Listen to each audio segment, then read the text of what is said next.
Hello বন্ধুরা, আমি রিয়া। আমার চ্যানেল রসে বসে বাঙালিতে তোমাদের সকলকে স্বাগত জানাই। আজ আমি তোমাদের বানিয়ে দেখাবো ডিমের পরোটা।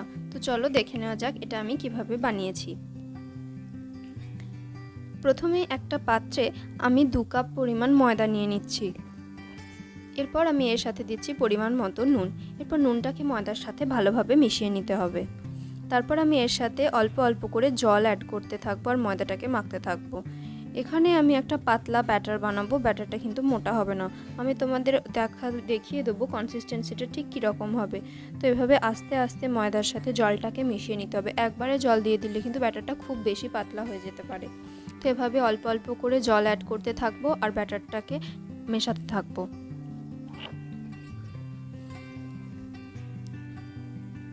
আমাদের ব্যাটারটা ঠিক এরকম কনসিস্টেন্সি হবে, এর চেয়ে বেশি পাতলা কিন্তু হবে না। এরপর আমি একটা বাটিতে ডিম ভেঙে নিচ্ছি। এরপর এর সাথে দিয়ে দিচ্ছি টমেটো কুচি, পেঁয়াজ কুচি আর লঙ্কা কুচি। লঙ্কাটা তোমরা নিজেদের ঝাল বুঝে খাবে। এরপর সমস্ত উপকরণগুলো আমি একসাথে ভালোভাবে ফেটিয়ে নেব অল্প নুনের সাথে। আমি খুব ভালোভাবে ডিমটাকে ফেটিয়ে নিচ্ছি। এরপর একটা পাত্রে তেল গরম করব।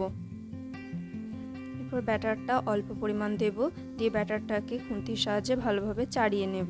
এটা কিন্তু খুব বেশি পাতলা হবে না, আবার খুব একটা মোটাও হবে না। এভাবে চাড়িয়ে নেওয়ার পরে আমি 2 পিঠ খুব ভালোভাবে তেলেতে সেঁকে নিচ্ছি।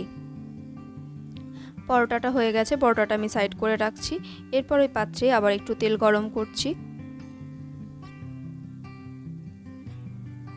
এরপর আমি এতে ডিমটা দিয়ে দেব। ডিমটাকে একটু চাড়িয়ে নিয়ে তার উপরে পরোটাটা দিয়ে দিয়েছি, দিয়ে এটা ভালোভাবে ভাজতে হবে। ডিমটা যেন ভালোভাবে ভাজা হয়ে থাকে, কাঁচা কাঁচা থাকলে ডিমের আঁশটানি গন্ধ ছাড়তে পারে। তো এটাকে ভালোভাবে ভেজে নেবে তোমরা। এভাবে একটা পিঠ হয়ে যাবার পরে তারপরে আমি পরোটাটাকে উল্টে দেব।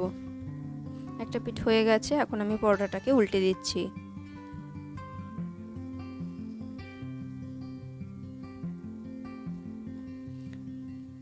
তো দেখে নিলে কত সহজে রেডি হয়ে গেল ডিমের পরোটা।